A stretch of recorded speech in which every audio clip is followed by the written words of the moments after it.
Las noticias, protagonistas y tendencias del momento. César Miguel Rondón, en Conexión Radio. La voz que cuenta la historia mientras ocurre. Muy buenos días.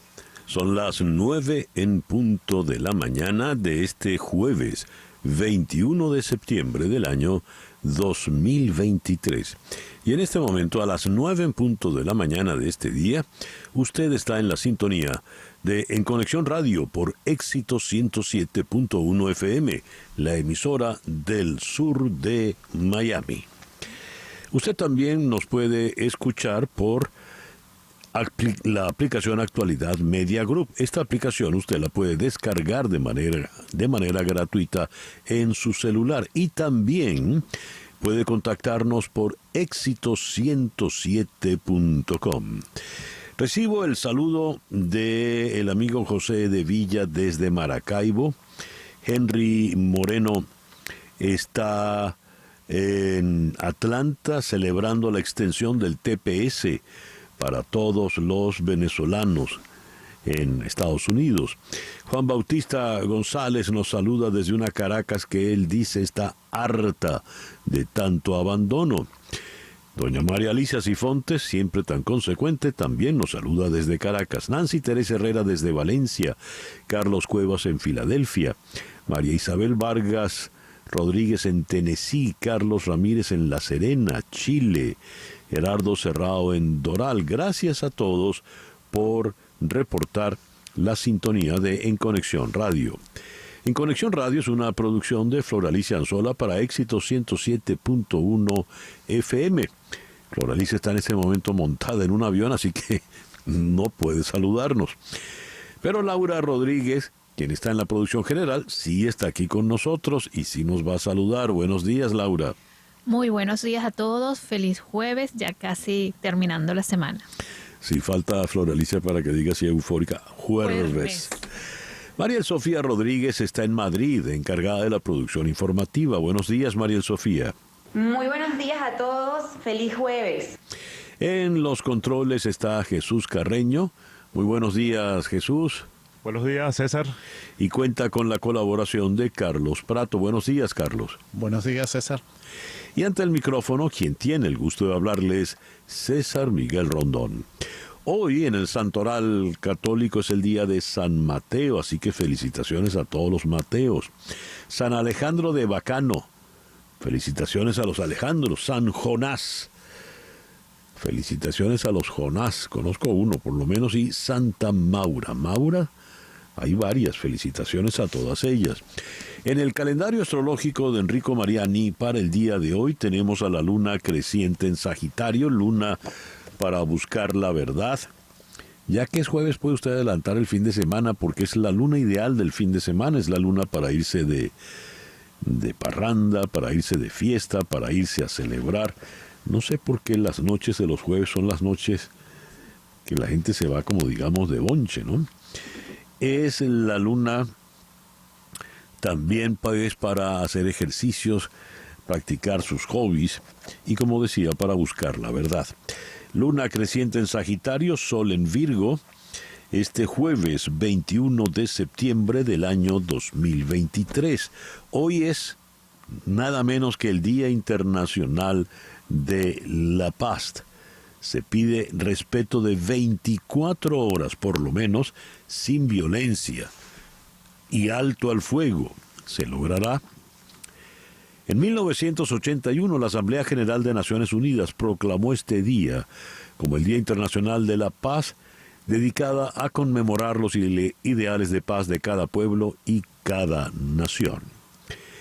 Es también el Día Mundial contra el Alzheimer.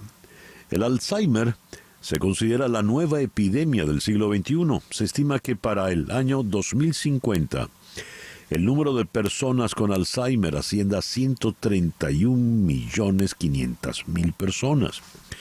Es también el Día del Artista Plástico. Felicitaciones a todos ellos. Es el Día Internacional contra los Monocultivos de Árboles. Es el Día Internacional del Rock Progresivo. Es el Día Internacional de la Bibliodiversidad. Bibliodiversidad.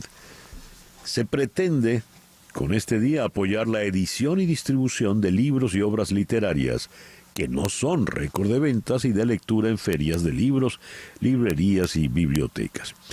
Nuestra agenda para el día de hoy está por demás interesante. Vamos a abrir aquí en Miami con el economista Alberto Bernal para con él conversar sobre la decisión de la Reserva Federal de dejar las tasas de interés sin mayor cambio. En Washington vamos a conversar con otro Bernal, pero Rafael, no son familia ni mucho menos. Con él vamos a conversar sobre la comparecencia del fiscal general Merrick Garland ayer en el Congreso. No soy el fiscal del Congreso ni el abogado del presidente, dijo Garland. En Madrid vamos a conversar con el internacionalista Antonio Alonso. La Corte Internacional de Justicia dio comienzo a las audiencias judiciales en el marco del caso presentado por Ucrania contra Rusia. En Lima vamos a hablar con el internacionalista Francisco Belaúnde, también sobre la guerra en Ucrania y la crisis climática que han tomado el protagonismo en los discursos de los estadistas en la Asamblea General de Naciones Unidas. Con Trina Oropesa, directora y fundadora de Imago, vamos a hablar entre libros, el primer festival de literatura en español para niños y jóvenes que llega a Miami. Y nuestro foro del día de hoy se lo vamos a dedicar a la cárcel de Tocorón, que fue tomada, entre comillas, ayer por las fuerzas policiales venezolanas y la Guardia Nacional. Curioso que tomen una cárcel. ¿Y qué en realidad ocurrió con esto? Dos periodistas muy destacados nos van a acompañar. Rona Rísquez, que es la autora del libro El Tren de Aragua y conoce a profundidad todo lo que ese tren implica. Recordemos que ese tren se origina precisamente en la cárcel de Tocorón, en el estado de Aragua, en la parte central de Venezuela. Y nos va a acompañar el director del portal El Pitazo, César Batis. Esa será pues nuestra agenda para el día de hoy, jueves 21 de septiembre. En el año 331 a.C., el 21 de septiembre, a 27 kilómetros al norte de Mosul, en lo que es hoy Irak, Alejandro Magno derrotó a Darío III de Persia en la batalla de Gaugamela. La noche anterior hubo un eclipse de luna que permitió datar este evento. En el año 19 a.C. muere Virgilio, el gran poeta italiano, el autor de la Eneida. El 21 de septiembre de 1558 murió Carlos V, emperador del Sacro Imperio Romano Germánico. El imperio de Carlos V era el imperio donde no se ponía el sol.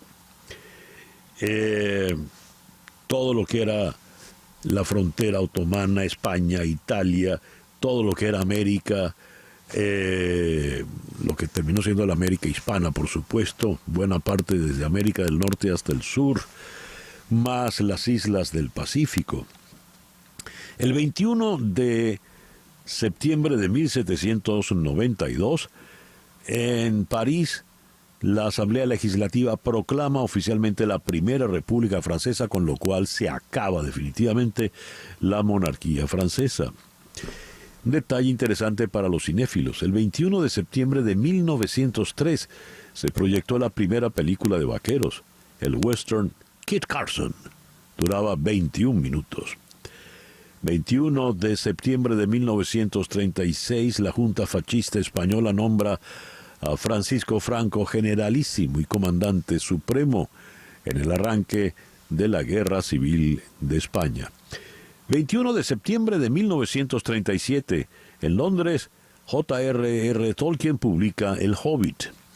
Siguiendo en el plano de la literatura, el 21 de septiembre de 1947 nació Stephen King.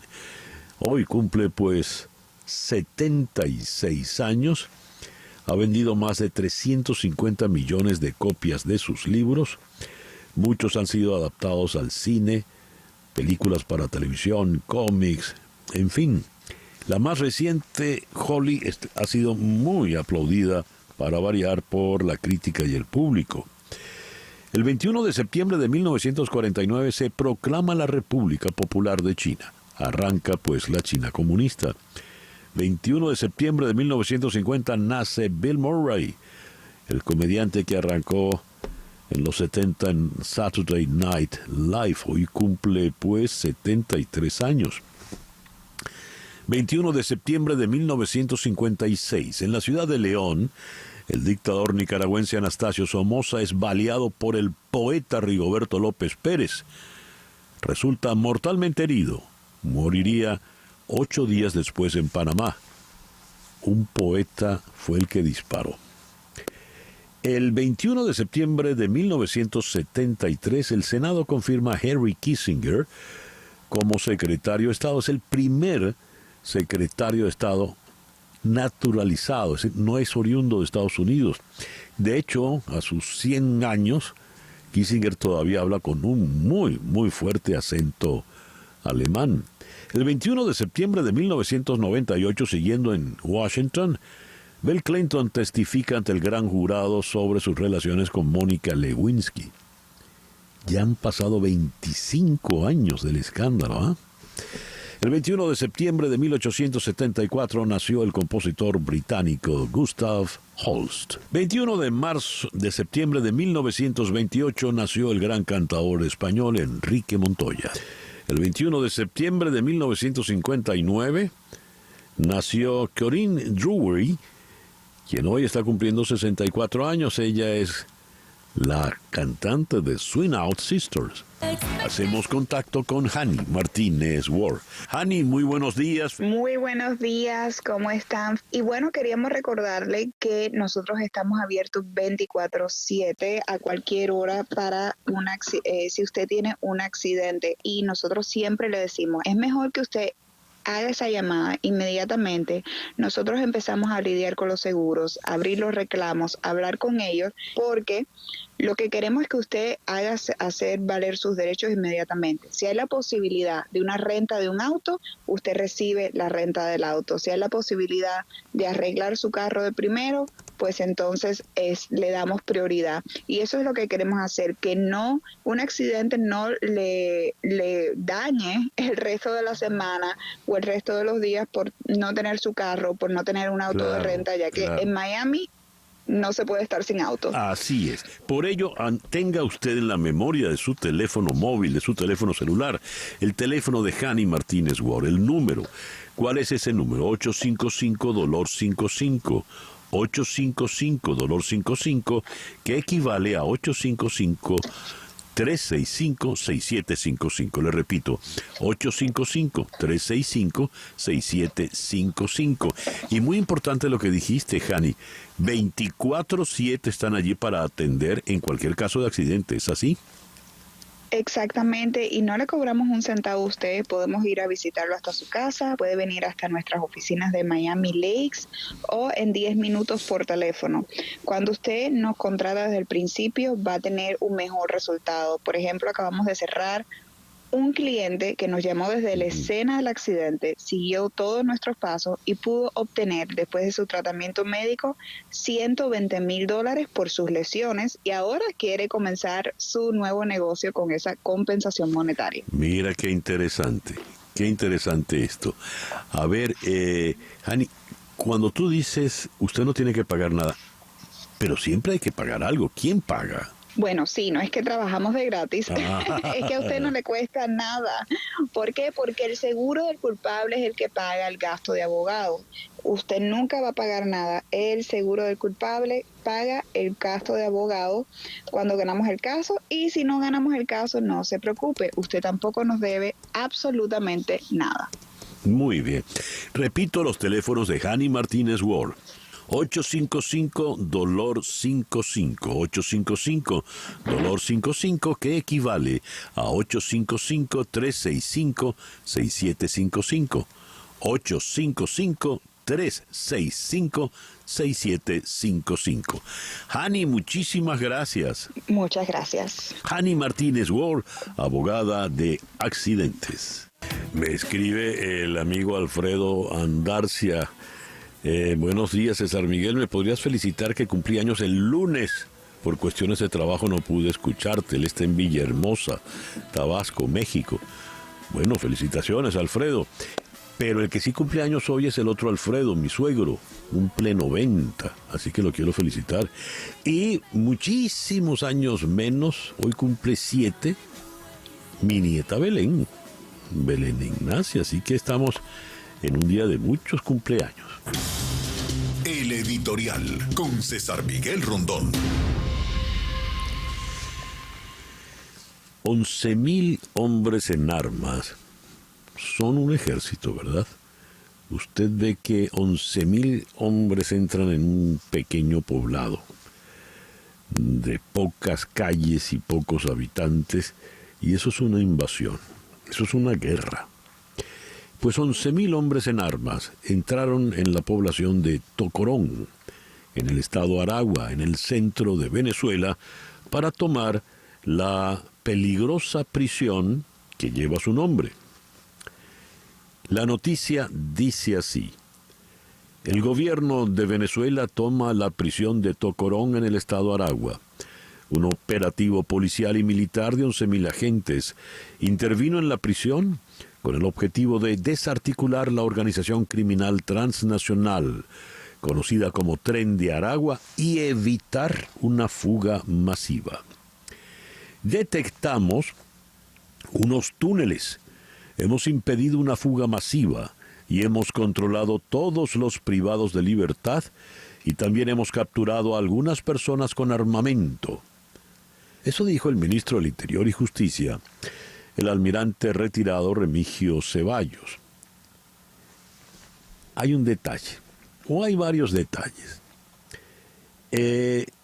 Imagínese usted el ridículo que representa que el Estado tome una cárcel y diga que ha capturado a personas con armamento dentro de la cárcel. ¿Eran o no eran presos las personas capturadas? ¿Una persona que está presa no está ya capturada? Bueno, en cualquier parte del mundo, menos en Venezuela y mucho menos en la cárcel de Tocorón. Dice este general que no conoce ni el ridículo ni la vergüenza, perdón, general no, discúlpeme, almirante en jefe. Detectamos unos túneles. Le voy a explicar al oyente que nos escucha aquí en Miami y en otras ciudades de Estados Unidos y América Latina, que la cárcel de Tocorón es muy particular. La cárcel de Tocorón tiene una especie de pueblito adentro, hecho de ranchitos, de casitas rústicas por los familiares de los presos. Esa zona la llaman el mercado. En esa zona viven los familiares. ¿Viven los familiares?, se pregunta usted. Pues sí. Los familiares van a hacer visitas a sus presos y se quedan. Se quedan indefinidamente. Hay niños, hay todo eso. Tantos niños hay que hay un parque infantil. Pero no solo hay un parque infantil para que se diviertan los pequeños. Para que se diviertan los adultos, es decir, los delincuentes, hay una discoteca que le han puesto el exótico nombre de Tokio. No solo hay una discoteca, hay una piscina. Piscina muy bien mantenida, hecha por los presos. No una piscina de presos, una piscina en la cual usted gustaría zambullirse y pasar un buen rato. Y entonces viene este almirante de Marras a decirnos que él detectó unos túneles. Túnel el que debe tener en la cabeza el señor. Pues bien, lo que querían era evitar una fuga masiva. Pero resulta que los pranes, es decir, los jefes, empezando por el líder máximo al quien llaman Niño Guerrero, es decir, el jefe máximo de esa transnacional del crimen que se llama el Tren de Aragua, el CEO para decirlo en sus términos, ya no estaba allí. Ninguno de los planes estaba allí.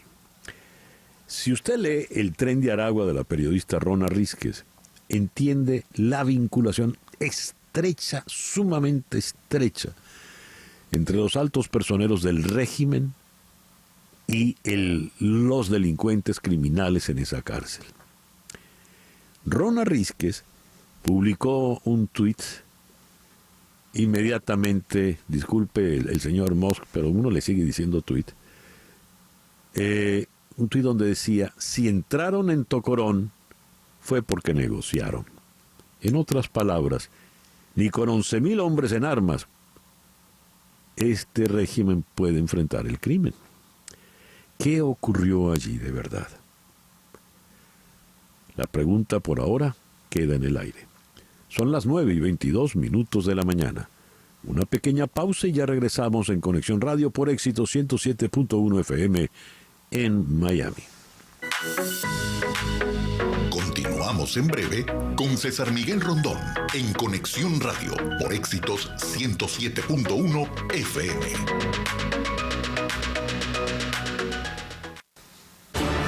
Noticias de Estados Unidos con César Miguel Rondón en Conexión Radio. El fiscal general Merrick Garland ha marcado una línea ayer frente a un comité de la Cámara de Representantes controlado por los republicanos.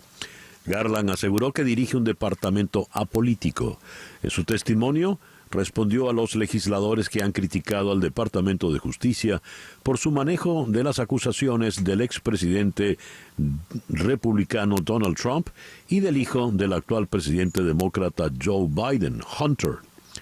Nuestro trabajo no es recibir órdenes del presidente, del Congreso o de cualquier otra persona sobre quién o qué investigar criminalmente, le dijo Garland al Comité Judicial de la Cámara de Representantes.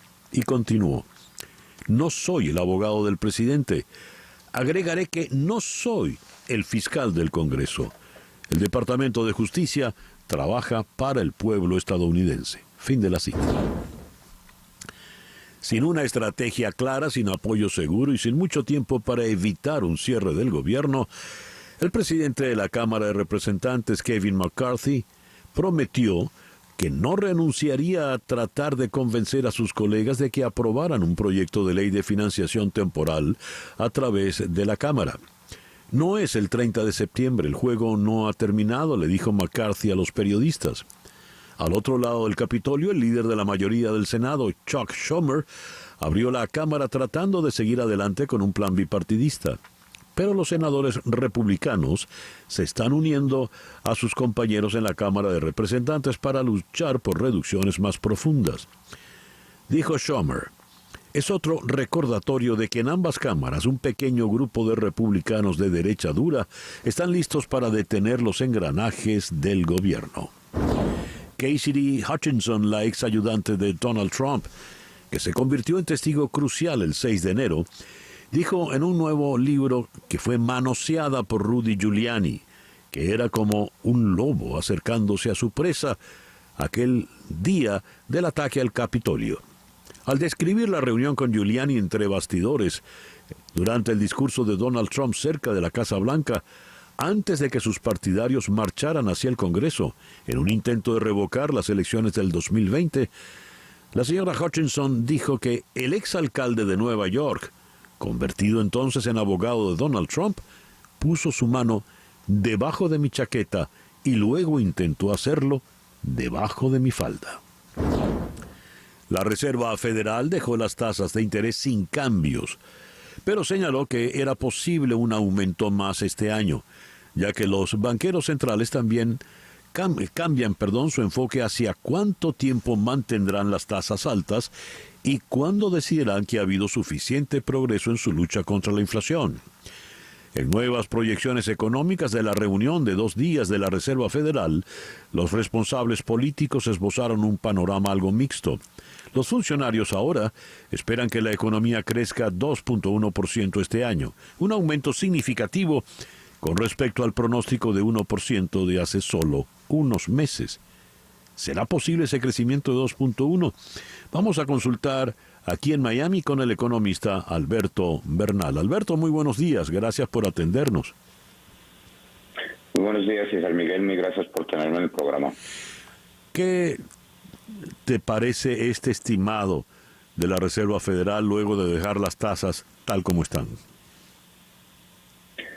Pues a ver, tú te referías al dato de crecimiento. La verdad es que hay un tema que sí ha impresionado. Yo al principio del año, cuando comenzamos el año, yo le decía a mis clientes que yo veía una probabilidad muy importante de que Estados Unidos tuviera una recesión.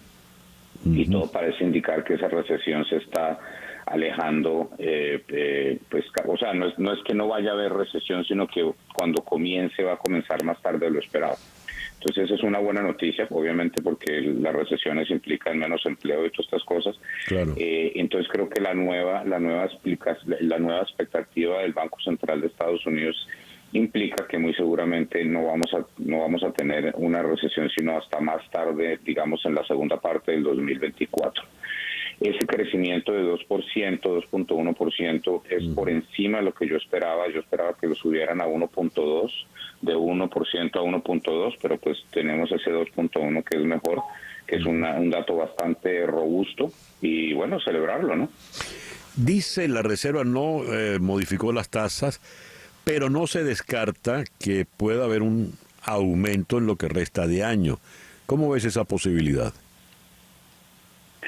Pues lo que pasa es que la Reserva Federal hizo lo único que podía hacer, que es básicamente decirnos a nosotros, porque aquí hay una cosa muy importante, que es importante que la audiencia lo entienda, César Miguel, que es que la Reserva Federal no puede ver el futuro. Ni tú, ni yo, ni la Reserva Federal puede ver el futuro. Entonces lo que nos dijeron fue, mire, si la economía se comporta como se está comportando ahorita, si la inflación sigue bajando como está bajando en este momento, no vamos a tener que ajustar más las tasas de interés. Eso fue lo que nos dijeron. Si por alguna razón la economía comienza a desfallecer, quizás toque tomar decisiones de más bien bajar las tasas de interés, y si la economía se vuelve a acelerar, pues entonces tendremos que tomar otras decisiones de contracción monetaria adicional. Entonces lo que hicieron fue darse un compás de espera, darse tiempo para que la economía le hable al Banco Central y así saber qué tiene que venir de aquí en adelante. Alberto, muchísimas gracias por estos minutos en el programa de hoy. Con muchísimo gusto. Alberto Bernal es economista aquí en la ciudad de Miami. 9:32. Lo que ocurre en Venezuela con César Miguel Rondón en Conexión Radio. Más de 11.000 agentes de las fuerzas de seguridad de Venezuela fueron desplegados en una operación para, entre comillas, desarticular bandas de delincuencia organizada que operan desde uno de los penales más violentos del país, según informó el gobierno en un comunicado. Horas más tarde, se informó que las fuerzas de seguridad activaron operativos de búsqueda para capturar a un número indeterminado de delincuentes fugitivos. Sin embargo, la ONG Observatorio de Prisiones se preguntaba en redes sociales: durante la toma de la cárcel de Tocorón, ¿el niño guerrero aún está dentro del penal o será verdad que emigró del país hace una semana? ¿Cuál es el desfile del Gocho Ever, el segundo al mando? ¿Es verdad que los planes ya se dieron a la fuga? El gobierno del presidente Joe Biden, a través del secretario de Seguridad Nacional, Alejandro Mayorkas, anunció la extensión y redesignación de Venezuela para el estatus de protección temporal, TPS, por 18 meses, debido a condiciones extraordinarias y temporales en Venezuela que impiden que las personas regresen de manera segura. Esta extensión permitirá a 472.000 venezolanos trabajar y residir legalmente en Estados Unidos. El programa TPS se ampliará para que puedan acogerse a él todos los venezolanos que hayan residido de manera ininterrumpida en territorio estadounidense desde el 31 de julio del 2023, lo que aumenta significativamente el número de personas que podrán beneficiarse del programa.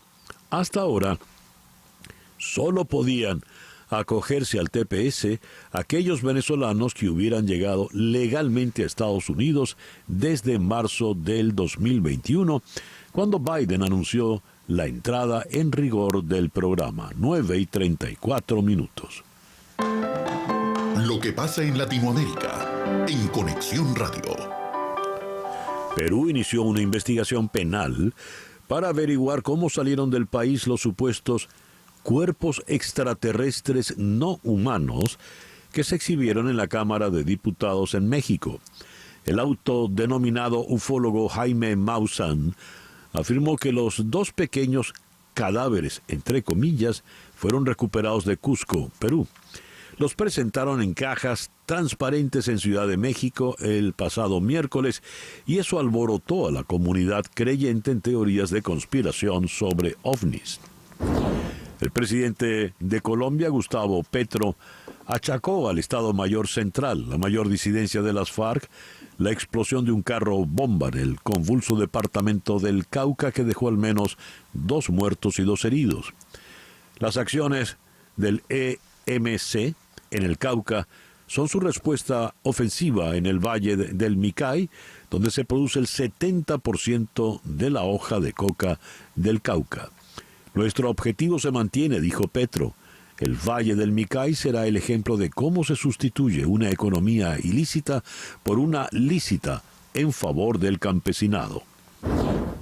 El presidente de Ecuador, Guillermo Lasso, recordó ante la Asamblea General de Naciones Unidas el reciente asesinato del candidato presidencial Fernando Villavicencio y destacó la necesidad de que la comunidad internacional se enfrente a manera conjunta al crimen organizado transnacional. En su última intervención en la Asamblea General antes de ceder su mandato al ganador de la segunda vuelta en las elecciones, que se celebrarán el próximo 15 de octubre, Lasso indicó que el crimen organizado transnacional es un sistema corrupto y asesino que penetra la sociedad y el Estado, que desafía la estabilidad democrática de nuestros países y que avanza a gran velocidad. 9:37. Las noticias del otro lado del mundo. En Conexión Radio. Rusia lanzó un ataque con misiles la madrugada de hoy jueves contra ciudades de Ucrania, incluida la capital, Kiev, horas después de que el presidente ucraniano Volodymyr Zelensky denunciara en la Asamblea General de Naciones Unidas la agresión criminal y no provocada de Rusia contra su país. Los misiles enviaron a civiles a buscar refugios en lugares que van desde Lviv, en el extremo occidental del país, hasta Kharkiv, en el noreste.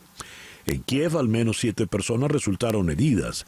Se produjeron incendios y una tubería de gas resultó dañada por los restos de los misiles, según el alcalde y la administración militar regional. Polonia suspende el suministro de armas a Ucrania en medio de la disputa sobre cereales. La decisión de Polonia de detener el suministro de armas a Ucrania debido a una disputa sobre cereales ha intensificado las tensiones entre las dos naciones. En España, el presidente del gobierno, Pedro Sánchez, sigue preparando el terreno para conceder cesiones a los separatistas catalanes que le permitan quedarse en el poder. El presidente del gobierno en funciones aseguró, en rueda de prensa desde Nueva York, que una crisis política nunca debió derivar en una acción judicial. Lo decía Sánchez sobre el procesamiento de los líderes del Procés en Cataluña, como Carles Puigdemont, líder de Junts per Catalunya, cuyos votos necesita él, Sánchez, para optar a la investidura.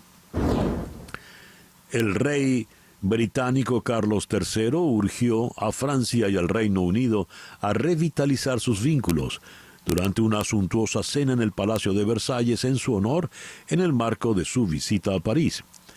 Nos incumbe a todos revitalizar nuestra amistad para que esté a la altura de los desafíos del siglo XXI, dijo el soberano de 74 años durante un brindis en la Galería de los Espejos de Versalles ante su anfitrión, el presidente Emmanuel Macron. Ginebra.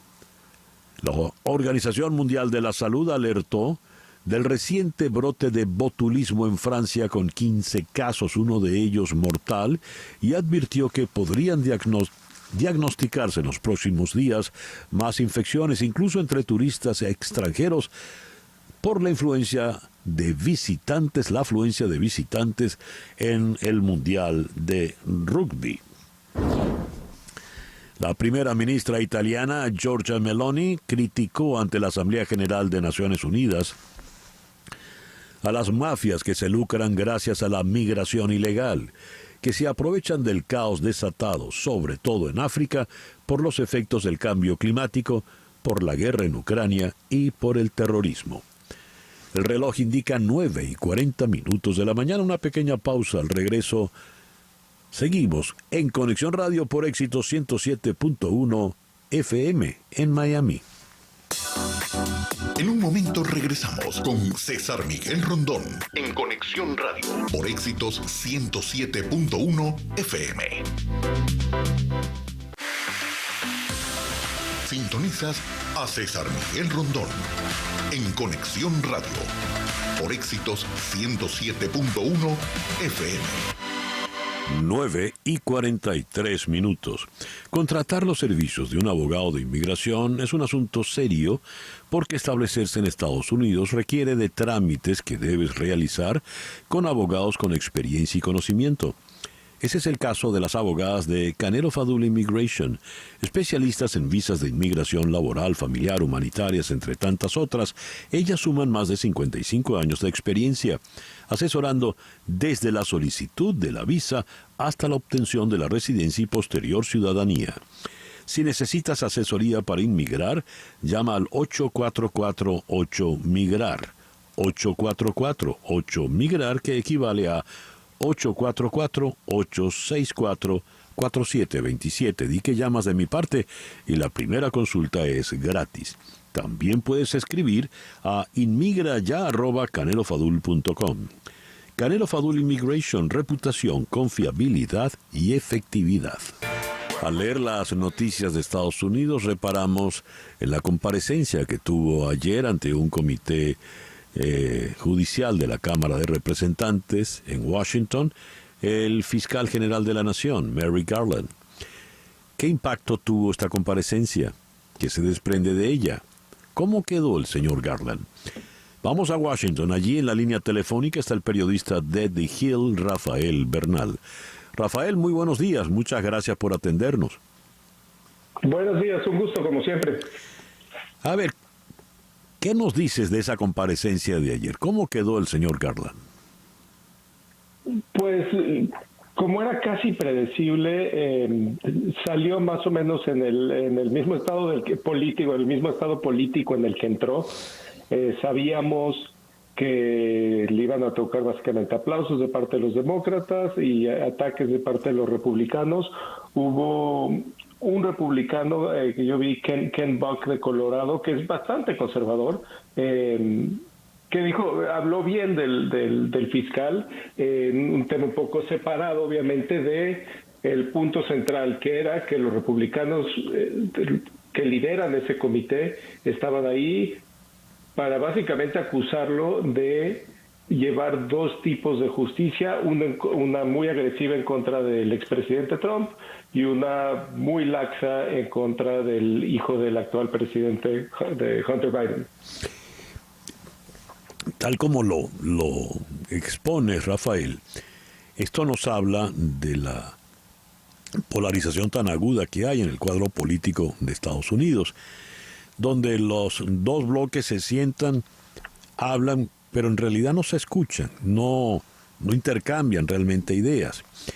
¿Cómo cae la frase del señor Garland cuando dice: no soy el abogado del presidente, no soy el fiscal del Congreso, el Departamento de Justicia trabaja para el pueblo estadounidense? ¿Cómo cae esa frase? Pues como tú dices bien, la polarización cae en que los que le creen a Garland, los que venían, los que entraron al día pensando que Garland era una persona honorable, les gusta oír eso, ¿no? Es muy institucional, es lo que debe decir un fiscal. Obviamente los que no comparten esa visión, el liderazgo republicano de ese comité, por ejemplo, creen que básicamente fue a decir mentiras. Obviamente no es una mentira que lo puedan perseguir en caso de que sí estuviera trabajando para la Casa Blanca, y no hay ningún indicio de que sea el caso. No es una mentira que se le pueda perseguir, es obviamente una percepción de sí mismo. Se le podría acusar a lo mucho de hipocresía, y así es como lo ven ellos. Ven a Garland como alguien que trabaja con hipocresía. ¿Y qué puede ocurrir en definitiva? Pues no va a salir mucho más de esta audiencia en particular, pero lo que va a continuar es, sabemos que los ataques políticos por el tema de Hunter Biden van a continuar, las causas penales en contra del expresidente Trump van a continuar, y ambos lados de la ecuación, ambos lados políticos, van a tratar de llevar más atención hacia el indiciado de la otra parte. No sabemos obviamente quién vaya a tener más éxito, pero obviamente si se viera simplemente como una competencia deportiva, que no deberíamos hacer eso, pero lo digo tendrían una ventaja los demócratas en que sin duda el expresidente Trump enfrenta acusaciones mucho más serias, enfrenta muchas más acusaciones, y es una persona más importante, digamos, en el mundo político. Rafael, no quiero cerrar esta conversación contigo sin que toquemos lo siguiente. Hoy es 21, estamos a escasos 9 días del cierre del mes y del eventual cierre del gobierno. El señor Kevin McCarthy se las ha visto realmente complicadas, tratando de negociar dentro de su propio partido en la Cámara de Representantes. ¿Qué puede ocurrir? ¿Cómo se ven las cosas en este momento allá en Washington? Me parece que la mayoría de la gente prevé que sí va a haber algún tipo de cierre por algún tiempo, un poco por el historial de cómo ha sido McCarthy líder de este caucus republicano, de esta conferencia republicana. Siempre, en todos los casos, en la negociación del techo de la deuda, en las votaciones para convertirse él en presidente de la Cámara, todos han llegado hasta la orilla del precipicio para retraerse, para básicamente encontrar dónde está esa orilla. Sería extraño que cambie su modo de operar en esta pelea, que finalmente un cierre de gobierno sí es problemático, pero si es breve, pasa hasta desapercibido por muchos votantes. Si se da un cierre de gobierno largo, entonces tiene repercusiones económicas, tiene repercusiones políticas muy impredecibles, y ciertamente sociales y de seguridad. Hay menos servicios de gobierno de los que están presupuestados. Y de lo que estamos hablando, a ver, precisemos ese reloj. En este contexto, ¿qué es un cierre corto o un cierre largo? Pues se han dado cierres cortos, cierres de un par de días, cierres de una semana, y sí son conflictivos. Y largos, no recuerdo exactamente cuánto tiempo fue, pero hubo uno bastante largo bajo Trump. Ya. Rafael, muchísimas gracias por estos minutos en la mañana de hoy. Gracias por la invitación. Rafael Bernal es periodista de The Hill. Nos habló desde la ciudad de Washington, 9:51 de la mañana. Las noticias de este momento en Conexión Radio. Este es un despacho de la agencia EFE que llega desde Santiago.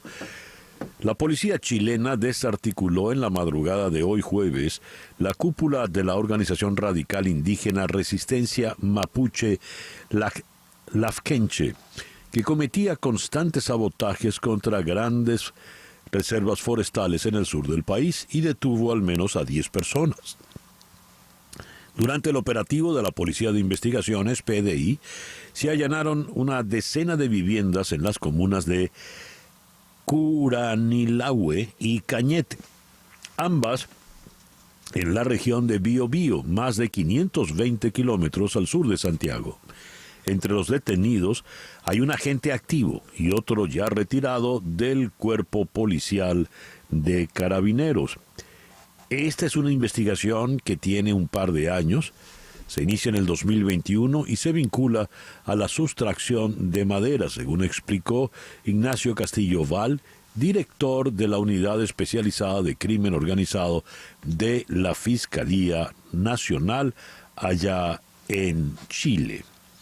En otras informaciones, tengo acá desde Chile también, hoy habla ante la Asamblea General de Naciones Unidas el presidente Gabriel Boric, pero me han quitado la noticia del presidente Boric, ahora no la encuentro. Bien, ni modo.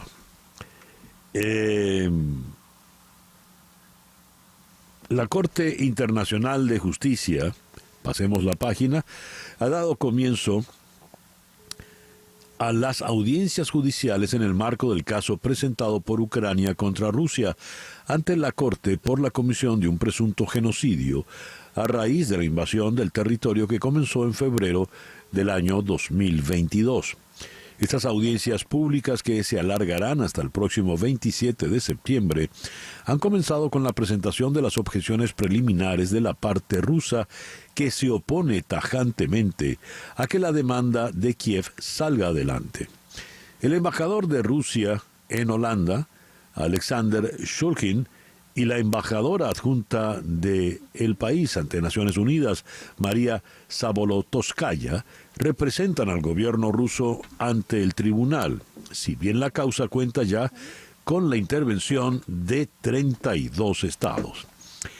Para abordar el tema, vamos hasta la ciudad de Madrid, donde en la línea telefónica está el profesor de Relaciones Internacionales en la Universidad San Pablo CEU, Antonio Alonso.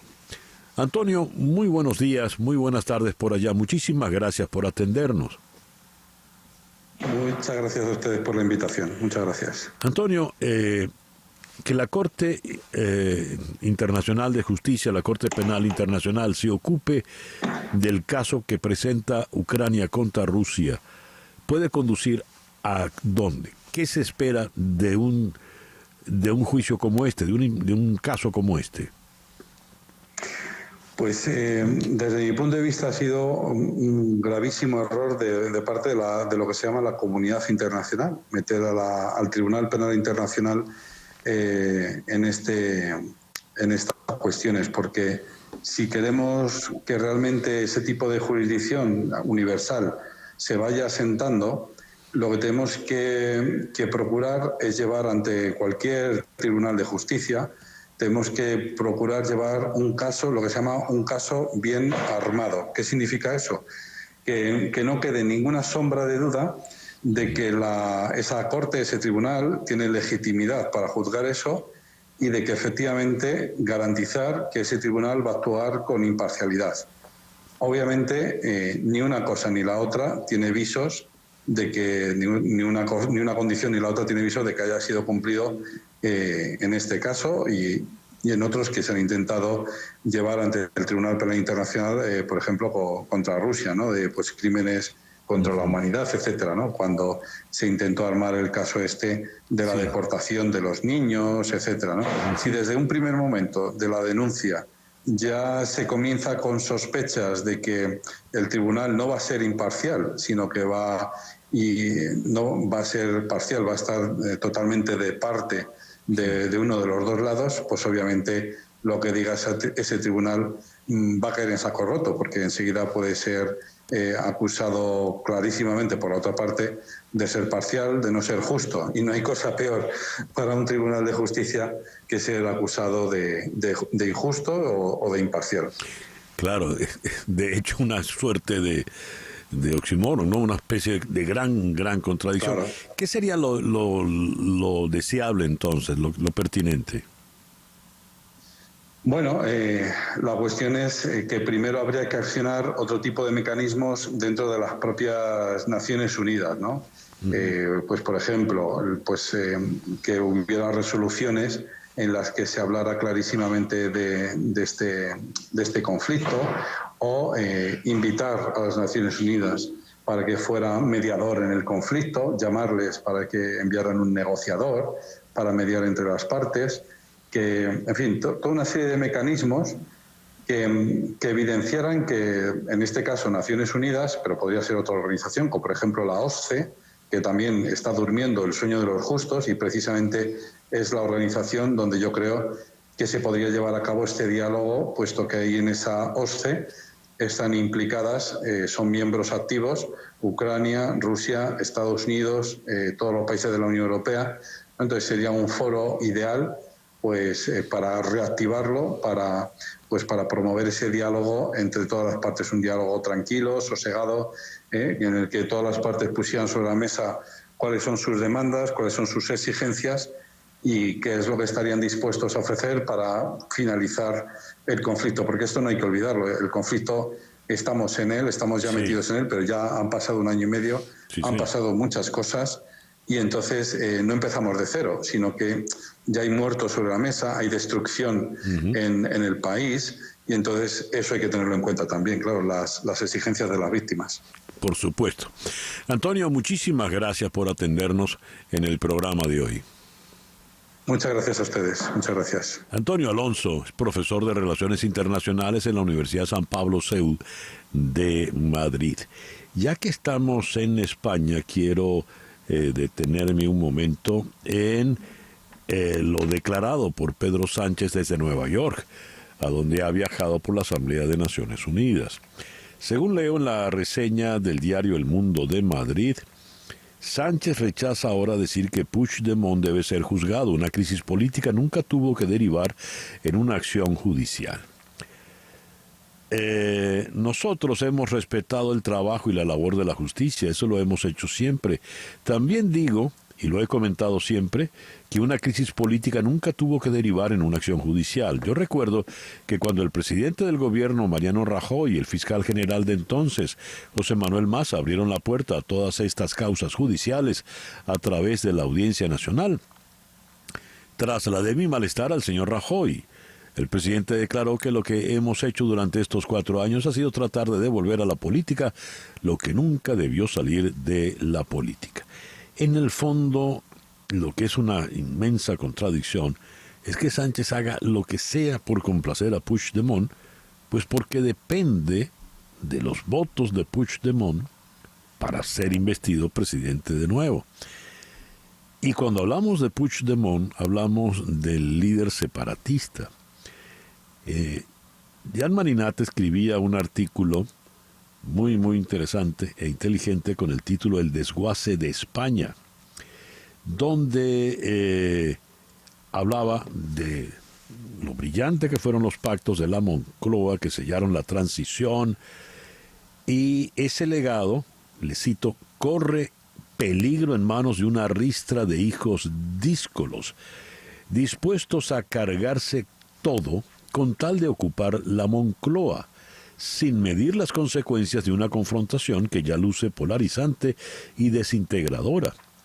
La idea proveniente del surtidor de la izquierda tradicional, de que todo vale, todo está justificado para mantener, entre comillas, el proyecto progresista en marcha, ha llevado incluso a querer pactar una amnistía con quienes se han declarado enemigos a muerte del Estado español y su imperialismo opresor, cita entre comillas, no desde Cusco o Tenochtitlán, sino desde Barcelona en España. Es decir, desde la propia España, para mantenerse en el poder, Sánchez apela a los que quieren destruir España. En fin, todo por permanecer allí. 10:01 de la mañana, una pequeña pausa. Al regreso, venimos con nuestro foro del día de hoy. Con Rona Rizquez, precisamente, la autora del libro El tren de Aragua, para hablar de Tocorón. Nos acompañará también el director del Pitazo, César Batis. Esto es En Conexión Radio, por Éxito 107.1 FM en Miami. En un momento regresamos con César Miguel Rondón en Conexión Radio por Éxitos 107.1 FM. César Miguel Rondón está en Conexión Radio por Éxitos 107.1 FM. Son las 10:05 de la mañana. ¿Buscas la mejor carne en vara del sur de la Florida? Pues ve entonces, sin ninguna duda, ve derechito a Nando Grill. En Nando Grill la carne en vara se cocina según la usanza llanera, la tradición de los llanos colombos venezolanos, donde se cocina en vara a la leña de manera indirecta, de forma que esa carne mantenga toda su jugosidad. Y esa carne allí la acompañan, escucha, con yuca frita, yuca asada, hallaquitas, cachapas, arepas. También la acompañan con quesos, una gama completa de quesos blancos, frescos. Además, ¿te gusta el chicharrón? Chicharrón también. Chorizo, morcilla. Así que no lo dudes, acércate a las sedes en Doral, Westchester y Homestead. ¿Que dónde se come la mejor carne en vara del sur de la Florida? Pues en Nando Grill, donde el sabor del llano se siente. El editorial de hoy lo dedicamos a, entre comillas, la toma de Tocorón, de la cárcel de Tocorón. Los que conocen del asunto han levantado de inmediato todo tipo de sospechas y suspicacias, porque dicha toma, pues, al parecer, linda en la bufonada. Un amigo oyente, a ver, ya le busco,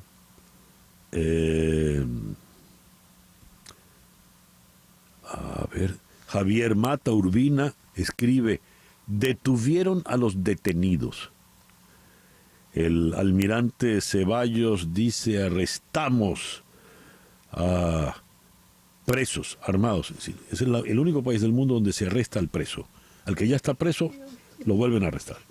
En la misma cárcel. Y como dice Laura, y ahora que te arresté por segunda vez en la cárcel, ¿a dónde te mando?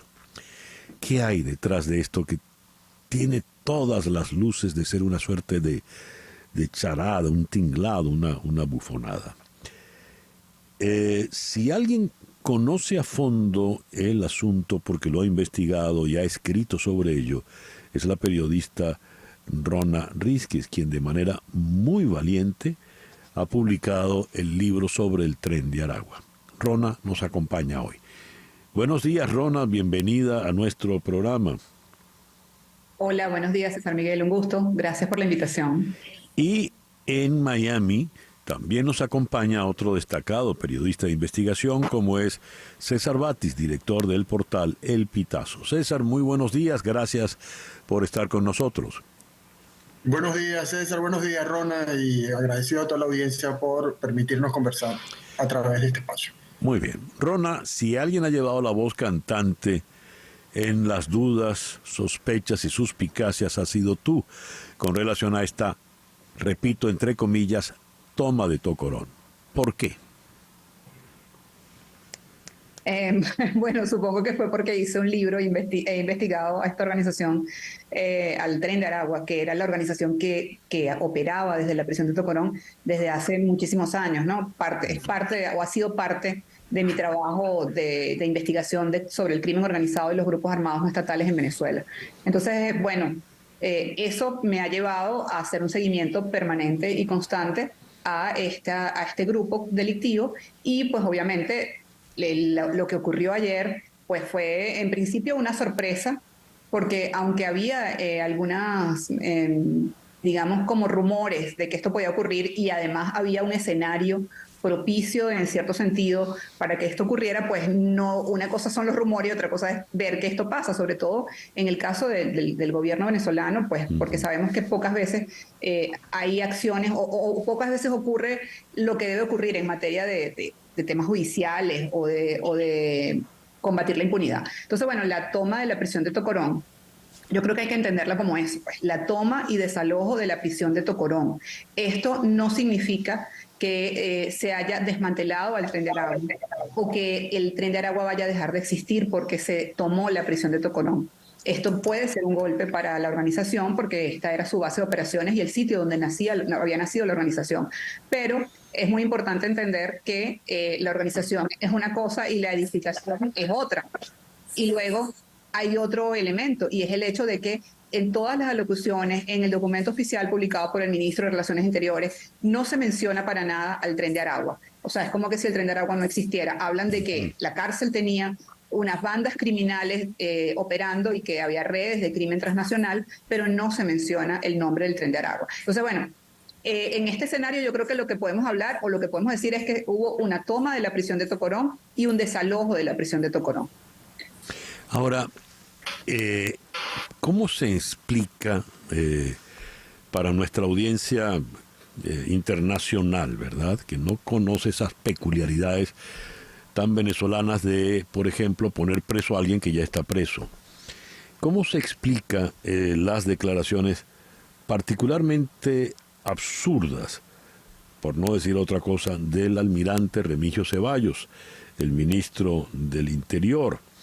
Él dice, la operación fue para desarticular bandas de la delincuencia organizada. Como tú refieres, no menciona a Tocorón. Y dice, encontraron a personas armadas. Habla de túneles, que encontraron túneles, pero no hace referencia a esa gran cantidad de instalaciones que tiene Tocorón. Tenía como una especie de pueblo interno, conocido como el mercado, piscina, discoteca y demás. Me gustaría tu opinión al respecto. Le pregunto a César Batis, director del Pitazo. ¿Qué tal? Bueno, a ver, aquí primero tenemos que partir del hecho de decir que hay una falta de transparencia, como en otros eventos. Hoy precisamente se están cumpliendo 6 meses de la desaparición de la escena pública de Tarek El Aizami y todavía no sabemos los detalles de ese caso. ¿Qué fue lo que pasó? ¿Dónde está? ¿Y qué va a pasar con Tarek El Aizami? Esto se inscribe en la misma dinámica de falta de transparencia. No sabemos. Dentro de 2 horas aproximadamente, o menos de 2 horas, hay una rueda de prensa para hablar del resultado de esta operación Gran Cacique Guaycaipuro. Nos darán respuesta a estas preguntas, por ejemplo, ¿dónde están los líderes de esta organización del Tren de Aragua, el Niño Guerrero? ¿Dónde está Santa Anita, que aunque no es líder de la organización, es un delincuente con mucha presencia en el estado Lara y que estaba en resguardo allí en Tocorón? ¿Nos darán respuesta a esa pregunta? No lo creo.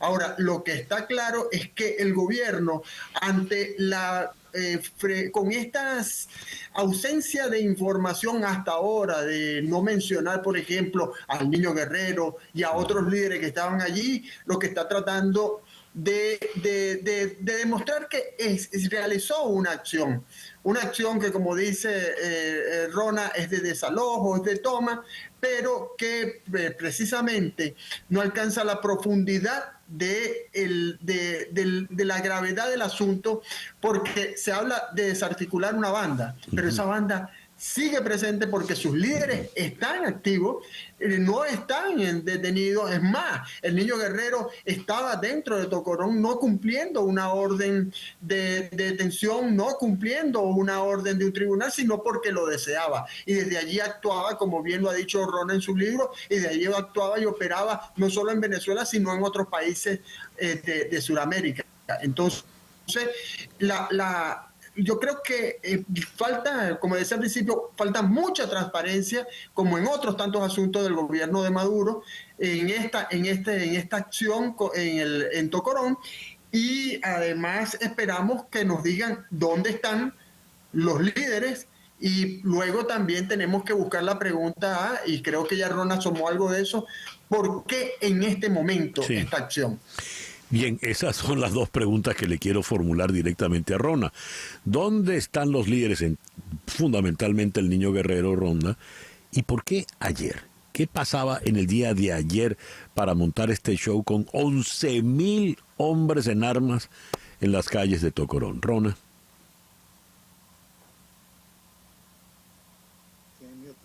Rona, estás en mute. Sí, ya, disculpen. Sobre el destino o el paradero de los líderes del Tren de Aragua, pues no se sabe nada. Hay versiones de que salieron hace una semana, salieron hace 2 días, o sea, lo que sí está claro es que obviamente tenían conocimiento de lo que iba a pasar y por supuesto salieron antes de que todo esto ocurriera.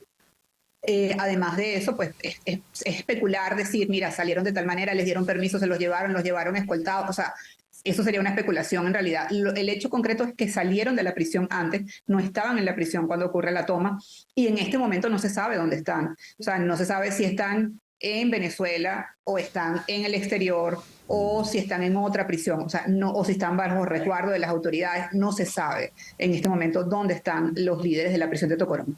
Hay otro elemento que es importante señalar allí sobre el niño Guerrero, o sea, y es que el niño Guerrero ya no podría hablarse de que está fugado, porque el niño Guerrero había cumplido ya su condena entre finales del año pasado y principios de este año, y pues en realidad estaba en Tocorón por decisión propia, porque era el centro de operaciones del grupo que él dirigía y porque allí me imagino se sentía seguro, pero en realidad pues él no estaba ya cumpliendo ninguna condena, y pese a que uno pudiera suponer que hay otros hechos delictivos en los que se le pudiera o con los que se les pudiera vincular, ocurridos incluso en otros países de la región, pues no había en Venezuela ningún tipo de acción judicial en su contra, así que él perfectamente podía salir cuando quisiera en este caso, ¿no? Entonces eso es importante tenerlo claro. No necesariamente así otros de los miembros de la organización, o sea, hay como una combinación. Algunos de los jefes efectivamente estaban en libertad, aunque estaban solicitados por las autoridades, pero otros sí estaban cumpliendo condenas que no sabemos si habían terminado o no. Porque ese es otro problema que a lo mejor para otro programa, y es la falta de opacidad acerca de la condición y la situación de las personas que están privadas de libertad en Venezuela y su estatus jurídico y legal, o sea, en qué estatus están sus casos, Sí, o sea, no se sabe. La opacidad, no la falta de opacidad, la opacidad. La falta, exacto, la opacidad, la falta de transparencia. Ahora, de información. Rona, es insólito. Es insólito. Yo estoy en libertad, pero yo prefiero quedarme en la cárcel para seguir desde allí mandando. Sí, esa es una, César Miguel, y quizás una de las más llamativas particularidades de lo que ocurre en las prisiones venezolanas. O sea, el tema de el delito, controlar el delito, el crimen organizado desde la prisión se convirtió en un negocio tan importante, tan rentable, que vemos cómo en Venezuela, incluyendo Tocorón, hay 8 cárceles en las que hay pranato y muchos de estos pranes ya deberían estar en libertad y sin embargo se mantienen en la prisión porque desde allí operan, desde allí controlan todo y allí están seguros y resguardados. Entonces, esto es una cosa muy particular que no suele ocurrir. Todos los presos quieren salir, estos no quieren salir. Por algo será. Rápidamente. Por algo será que no quieren salir. Ahora, así es. ¿Por qué ahora se hace este show, se monta este espectáculo? ¿Por qué en el día de ayer? ¿Qué pasaba o qué pasa? Yo respondo rapidito para que César continúe. Yo tengo 2 hipótesis principales. Una, que es mi principal hipótesis, es que el gobierno de Maduro está desde ya hace un tiempo intentando legitimarse internacionalmente por distintas razones, para buscar el reconocimiento de otros países, que ya ha conseguido algunos, para buscar que sean levantadas las sanciones por parte de Estados Unidos y otros países también. Y en esa búsqueda de legitimidad, pues está todo este tema por el proceso electoral, por elecciones transparentes, etcétera, etcétera, y otro tipo de acciones que ha venido tomando. Y para mí, esta acción tiene que ver con eso. ¿Por qué? Porque el Tren de Aragua se había convertido en una especie de piedra en el zapato, en una molestia internacional que había sido reportada por autoridades de varios países como Chile, Colombia, Perú, y por autoridades de peso que habían exhortado al gobierno venezolano a tomar medidas contra la prisión de Tocorón, porque en las investigaciones que realizaban en estos países identificaban que las órdenes de los miembros del Tren de Aragua que estaban operando en estos países venían de la prisión de Tocorón, salían de la prisión de Tocorón. Entonces, esto debe haberse convertido en algún tipo de complicación internacional para toda esta búsqueda de legitimidad que está haciendo el presidente Nicolás Maduro, y es muy probable que la acción tuviera un poco que ver con esto. Luego está, pues, que ayer era el día de la presentación del informe de la misión de determinación de hechos, y creo que, bueno, César puede ampliar un poco más esto. César, tu impresión. ¿Por qué yo agregaría eso también, el clima interno del gobierno de Maduro. A ver.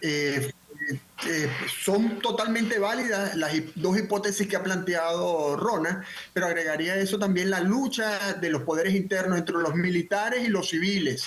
Fíjate que Iris Varela fue desplazada del Ministerio de Prisiones y hay una militar ahora encargada de esto.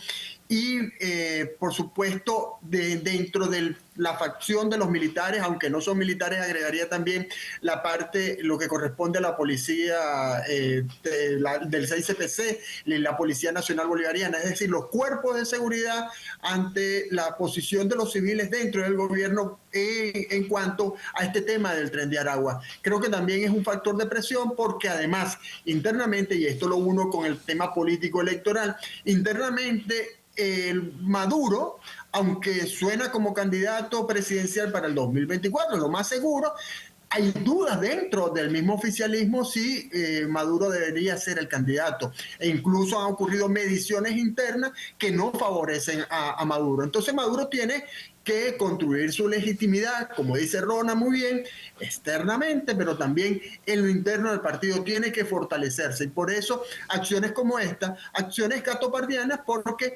cambian sin cambiar nada. Porque un detalle bien importante, y yo creo que aquí pensando ya en los próximos días, veamos qué ocurre, por ejemplo, en el entorno de las minas, porque como lo dice Ron en su libro, el Tren de Aragua tiene presencia en las minas.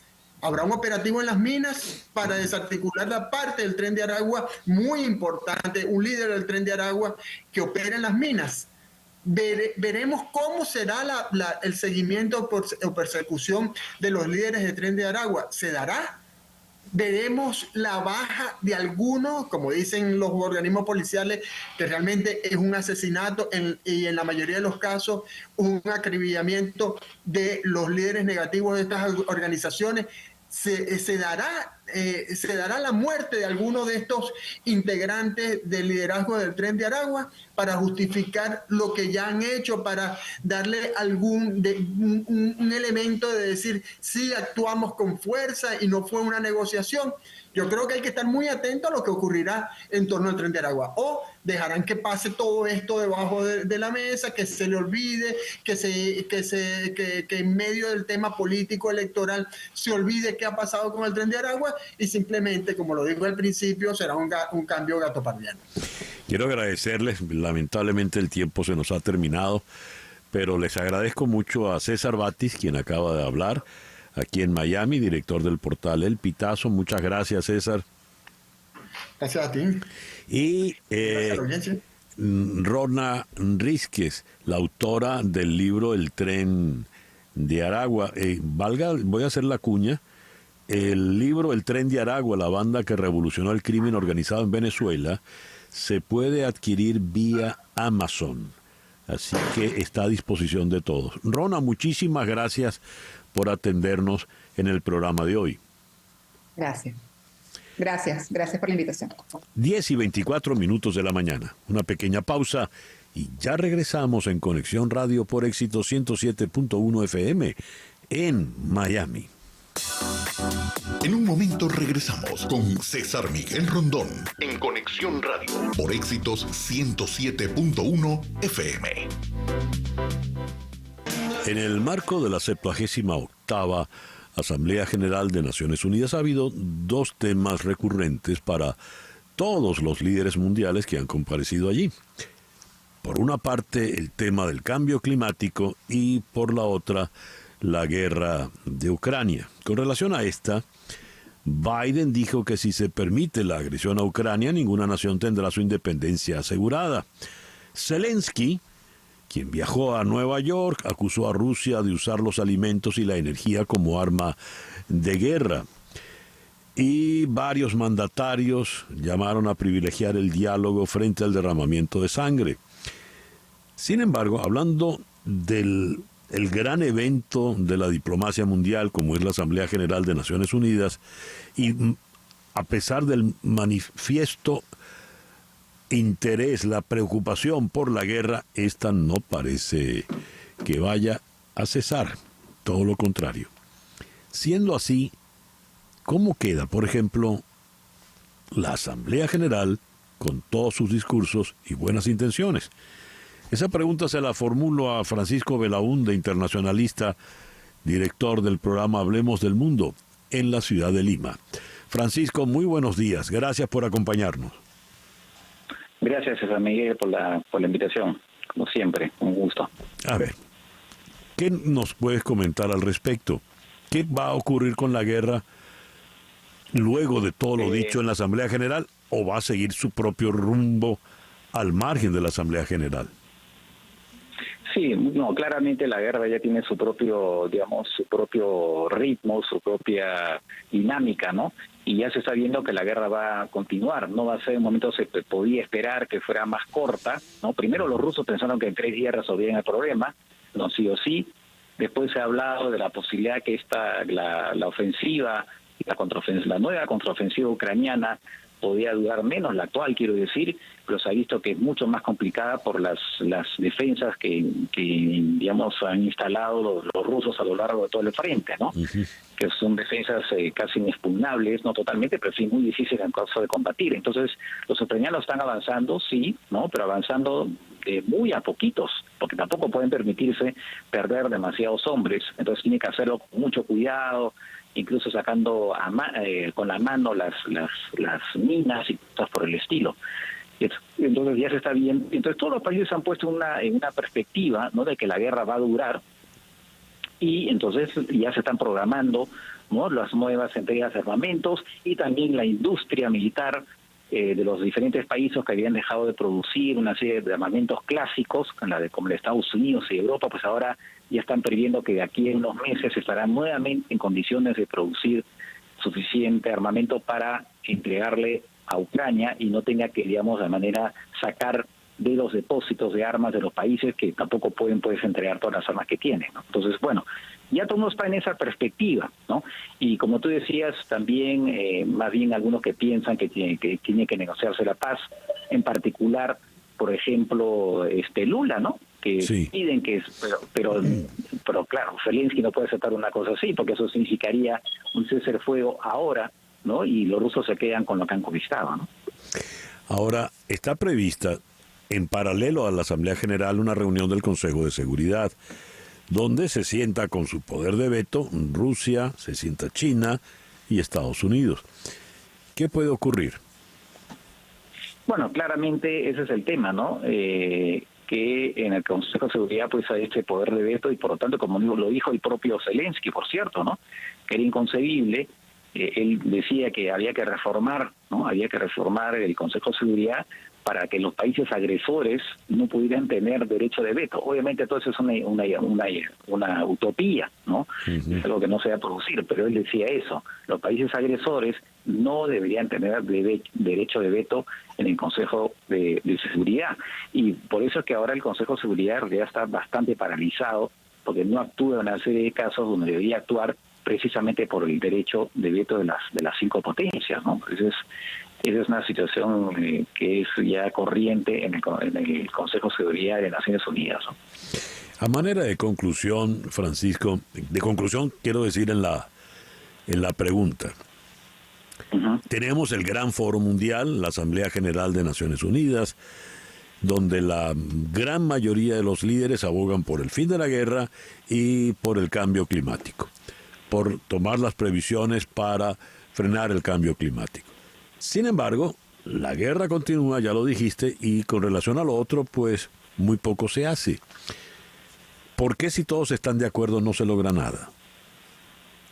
Lo que pasa es que una cosa es que los jefes de Estado, los gobernantes puedan decir, ¿no?, que estos son queremos hacer eso y lo demás, pero al final están los intereses también muy concretos, ¿no?, de las industrias que hacen lobby, ¿no?, para que algunas cosas no se adopten. Ahora, por ejemplo, el Reino Unido acaba de adoptar una medida por la cual va a retrasar su compromiso de dejar que se vendan autos de gasolina al 2030, lo ha pasado al 2035, de alguna manera alinearse con la Unión Europea, pero su objetivo inicial era otro, ¿no? Uh-huh. Tenía 5 años antes.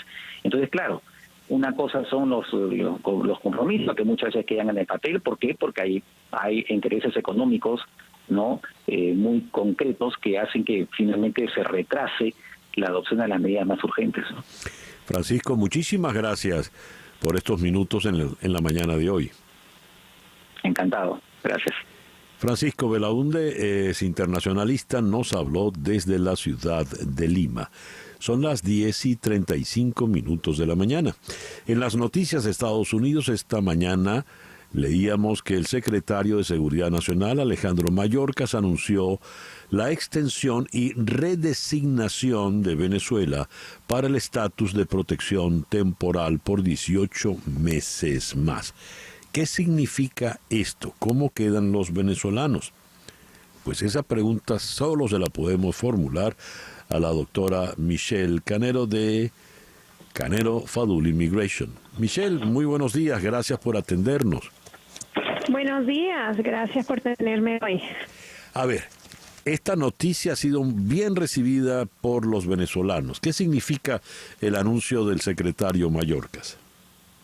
Bueno, honestamente es como un milagro, porque ahora tenemos una ampliación del beneficio de TPS a todos los venezolanos que llegaron después de la fecha de la última registración. Entonces hubieron muchas personas que llegaron a partir de abril 2021 que no lograron calificar para el TPS, pero ahora si se encuentran en los Estados Unidos sí pueden aplicar al TPS. Entonces todas las personas que llegaron antes del 31 de julio de 2023 que no han aplicado el TPS, con tal que tengan nacionalidad venezolana, no importa que esté expirado el pasaporte, no importa que tengan doble nacionalidad, y con tal que no hayan cometido ningún delito grave y se encuentran en los Estados Unidos, ahora pueden aplicar al TPS. Llegaron hace más de 6 meses, entraron como turistas y se han quedado. ¿Qué pasa con ellos? Aplican para el TPS. Qué bien. Entonces, ¿qué sugieres que se debe hacer, Michelle? Entonces, nosotros estamos actualizando nuestra página web para recibir las personas que quieren más información sobre el proceso de registro o que quieren acudir a nuestros servicios. Vamos a tener una página web para venezolanos de TPS, pero también estamos esperando que publiquen en el registro federal el procedimiento exacto para aplicar. Entonces, aunque se anunció el beneficio, todavía el gobierno no ha publicado las formas para poder hacer la aplicación. Entonces, ahorita estamos recopilando información, preparando todo, sabemos cómo funcionan las planillas y la información necesaria. Es simplemente esperar que actualicen los portales de inmigración para aceptar estas aplicaciones. Muy bien, se amplía entonces el margen para que los venezolanos puedan obtener el TPS. No está de más recordar qué es el TPS. Michelle, por favor. El TPS es un estatus protegido, es un estatus legal protegido que se designa por el presidente a ciertas nacionalidades. Este programa es específicamente para venezolanos y les da permiso de trabajo y un estatus legal acá. También les permite un permiso de viaje. Y ese permiso de viaje lo permite a uno, si se aplica y se aprueba, viajar donde sea. Pueden hasta regresar a Venezuela, porque no es como el asilo, no estás pidiendo refugio. Ya. La única condición entonces para el TPS es ser venezolano. Ser venezolano, no haber cometido delitos, encontrarse físicamente en los Estados Unidos y bueno, también es importante que no, si tienen doble nacionalidad, que no hayan vivido en ese otro país. Entonces realmente no va a aplicar a personas que están viviendo antes de llegar acá en Panamá con residencia o que están viviendo en un tercer país. Pero importante, igual si crees que tienes esas condiciones, consultarlo primero con un abogado, porque hasta hablar con un abogado no vas a saber si o no calificas. Y trabaja con un abogado que tiene mucha experiencia con TPS, porque no todos los abogados conocen este procedimiento. Michelle, el trámite del asilo, sabemos, lo hemos conversado acá en el programa muchas veces, tarda, se lleva mucho tiempo. Una persona que solicitó el asilo y está en esa especie de limbo, en esa espera, ¿puede también aplicar al TPS? Sí, y mi recomendación es que lo hagan, porque si te niegan el asilo, te pueden deportar, pero si tienes el TPS, no. El TPS lo puedes aplicar aunque tengas otro estatus legal. Por ejemplo, estás aquí con visa de estudiante o H. Aplica el TPS, porque si por alguna razón se pone en peligro tu estatus como estudiante o empleado, te puedes respaldar del TPS, pero no si no te registras. Entonces es muy importante que todos los que califiquen apliquen al TPS para tener ese beneficio, porque uno nunca sabe cómo le va a servir en un futuro. Decía Michelle Canero, consulte un abogado, pero yo le sugiero de verdad que la consulte a ella. Llame usted al 844-8MIGRAR, 844-8MIGRAR, que equivale a 844-864-4727. Le repito, 844-864-4727. Y un detalle, diga que llama de mi parte y así la primera consulta será gratis. Así es. Llame a Michelle Canero, de verdad, con toda la confianza. Ella y su equipo de abogados tienen muchísima experiencia en temas migratorios y muy en especial en esto del TPS. Michelle, muchísimas gracias por atendernos en esta mañana. No, gracias a ti, César. Feliz día. Feliz día. Michelle Canero, de Canero Fadul Immigration. 10:41 de la mañana, una pequeña pausa y ya regresamos en Conexión Radio por Éxito 107.1 FM en Miami. Continuamos en breve con César Miguel Rondón en Conexión Radio por Éxitos 107.1 FM.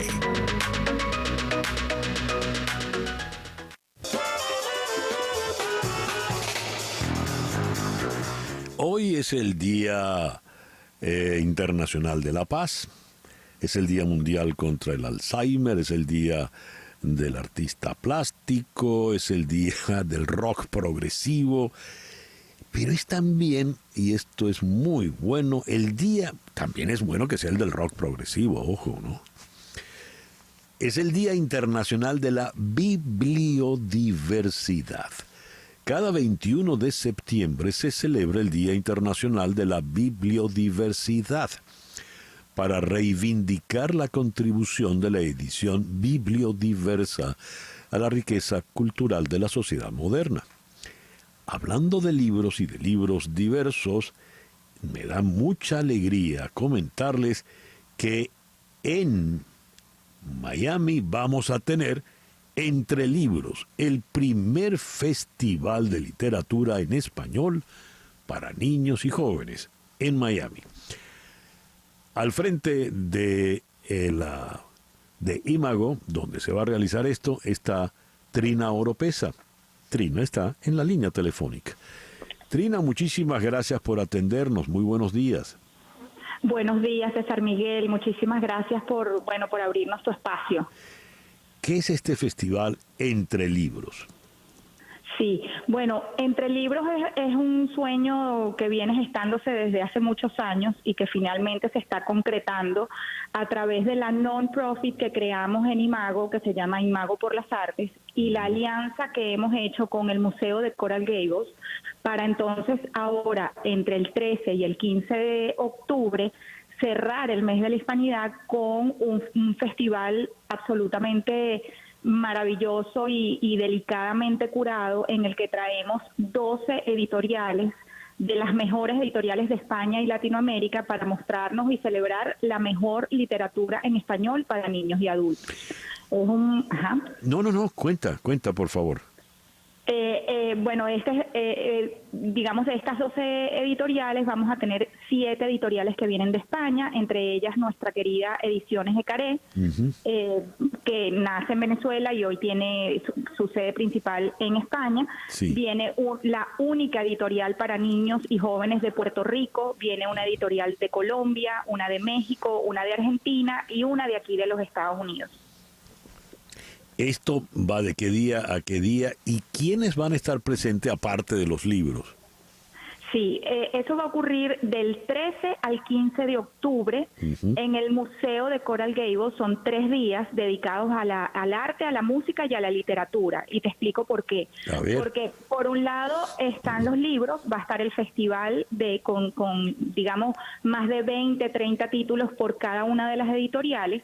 Vienen los editores de casi todas, de las 12 editoriales vamos a tener la presencia de 9 de los editores, vienen autores, vienen ilustradores, pero además tenemos un programa, digamos, compuesto a su vez por 4 programas, en donde vamos a tener talleres inspirados en los cuentos de cada una de estas editoriales, talleres de arte, de creatividad, vamos a tener un programa de cuentos bajo la sombra en el área que está al aire libre del museo. Quienes no lo conozcan, esto es un museo precioso, muy acogedor, muy cálido, y vamos a disponer de un espacio en el que se van a hacer estos cuentos bajo la sombra. Van a ocurrir cada 45 minutos. Además vamos a tener un programa pues de firmas de libros por parte de autores e ilustradores. Va a haber un programa de charlas y mesas redondas para adultos interesados en el tema de la literatura, en donde van a estar todos los editores.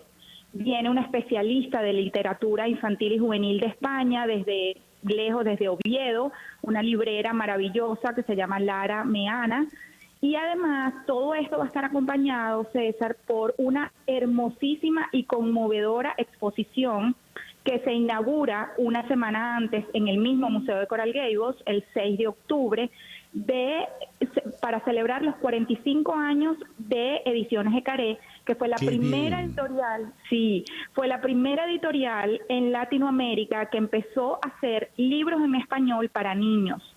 Entonces, esto va a ser una exposición impresionantemente bella porque vamos a tener libros desde Margarita, que fue de los primeros libros que sacó esta editorial con el poema de Rubén Darío, hasta novedades muy recientes como Los Distintos de Mónica Montañez, con todas las ilustraciones. Van a ser 2 salas del museo que durante un mes, bueno, nos van a estar llevando por un viaje hermoso. La exposición se llama Cuentos de Ayer, Hoy y Siempre, porque justamente estamos homenajeando y celebrando esos cuentos que hace más de 40 años nos tocaron el corazón, pero que todavía hoy, 45 años después, padres, abuelos quieren que sus hijos vuelvan a leer y releer esos libros. Entonces, bueno, esto va a ser muy hermoso. No, es que el número de actividades es magnífico. A propósito de Los Distintos de Mónica Montañez, es un libro extraordinario porque ella narra allí las vivencias de su padre y su tía, que vinieron de España luego de la guerra a establecerse en Venezuela y eran los distintos. Pero la lectura es en función de los distintos de ahora, de estos niños que venezolanos empiezan a criarse y a abrirse un nuevo mundo en España, en México, en Estados Unidos. Correcto. Trina, ¿qué le sugieres? Porque has dado un rosario maravilloso de actividades. ¿Dónde puede orientarse el interesado, la interesada en el festival? Sí, bueno, por un lado pueden, Entre Libros tiene su página web, que es entrelibrosfest.org, y ahí van a ver todas las editoriales que que van a estar aquí. Por otra parte, pueden revisar también la página web de Imago Art in Action, en donde también aparece información del festival, información de la exposición. Pueden seguirnos en nuestras redes sociales en Imago por las Artes o en Imago Art in Action, en donde pues aparece toda la información. Estamos constantemente publicando todo, digamos, el contenido de lo que va a estar ocurriendo, y hemos ido presentando a las diferentes editoriales, hemos hecho unos lives con cada uno de los editores, y es muy importante, César, que te diga que todo esto, todo el programa, las actividades, el acceso al festival es completamente gratuito. Parte de todo esto es gracias, bueno, a un montón de sponsors que nos han apoyado y que han creído en este proyecto, que por primera vez ocurre en Miami. Y incluso la Feria del Libro de Miami nos está apoyando, de organizaciones como Acción Cultural Española, que también nos está apoyando. Entonces, la verdad es que nos sentimos como muy, muy privilegiados y agradecidos porque, bueno, creemos que le vamos a estar ofreciendo a la ciudad de Miami un evento inédito de un nivel de calidad que, pues, está a la altura de cualquier festival de Europa, solo que va a ser un festival pequeño, en el sentido de que, bueno, en estas grandes ferias hay muchísimas cientos de editoriales, pues nosotros ahorita estamos empezando con 12, que es un número que creemos que da esa bibliodiversidad de la que tú hablabas, y en términos de contenido, de imagen, de texto, de calidad, pero todo absolutamente curado y muy, muy, muy bien trabajado. El equipo que ha estado dedicado a esto desde casi un año que tenemos trabajando. Yo le decía a mi esposo en estos días que esto es como el Art Basel de la literatura para niños. O sea, esto es lo mejor de lo mejor, de verdad que sí. Magnífico. Trina, te felicito y muchísimas gracias por atendernos. Trina Oropesa, directora y fundadora de Imago, aquí en Miami. Y ya son las 10. Gracias a ti. Ya son las 10:53 de la mañana. Y con Pink nos vamos por el día de hoy. En Conexión Radio fue una producción de Flor Alicia Anzola para Éxito 107.1 FM, con Laura Rodríguez en la producción general, Mariel Sofía Rodríguez en la producción informativa, Jesús Carreño y Carlos Prato en los controles, y ante el micrófono, quien tuvo el gusto de hablarles, César Miguel Rondón.